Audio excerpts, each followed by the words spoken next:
I actually don't know what like a real rock star. I mean, you're a rock star. I've never been a rock star. I have a funny story though. What's that? We got to do, it was a thing called K-Love Fan Awards and walk a red carpet. I've never walked a red carpet in my life.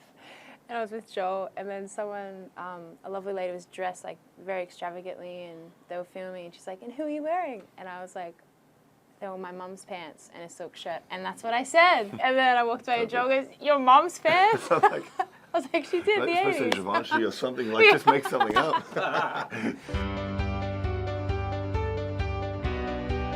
The movie follows a bit of our story, and it's really a story about how God works with people in the year 2016. It uses the music, obviously, as kind of a vehicle to tell that story, and it uses a bit of our stories in that, but for the most part, it's a story about how you take a bunch of ordinary people and something extraordinary can happen through it when it's about something bigger than ourselves. When they first started talking to us about making a movie, and we're just kind of like, what are you talking about?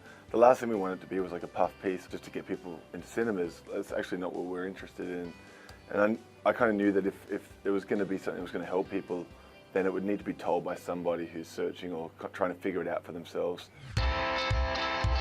When I first met Michael John Warren, it was amazing because we sat down and he's like, I think your music's good. And when I experienced it the first time he stepped into church here in New York City, he couldn't explain it. He said he'd been to Irving Plaza and seen like 1,000 bands play, but he'd never experienced the atmosphere he felt that night. The only way he could describe it to me was, I just felt like love, like this energy of love in the air. And I'm like, I know what that is. And that's amazing. So come on journey and try and figure it out. I think the whole idea of doing the film for us was really about just trying to take the message and give it to people wherever they're at. And I think that's the beauty of film, you know, because there's going to be people who watch this in a cinema. There's going to be people there who are, know exactly what it is and, are in it for the music, or there's going to be people there who have questions. Maybe, faith is something that's they've been hurt by or been disillusioned by one way or another. And so the hope is that they just sit there and just kind of maybe take it in again and experience something deeper than the human frailty, which is prevalent in our church and in the church around the world, and see that there's a God who never fails.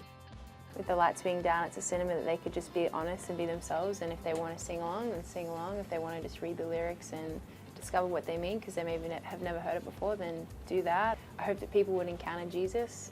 That's my hope for the film, and in whatever way that means for people, that they would just be honest.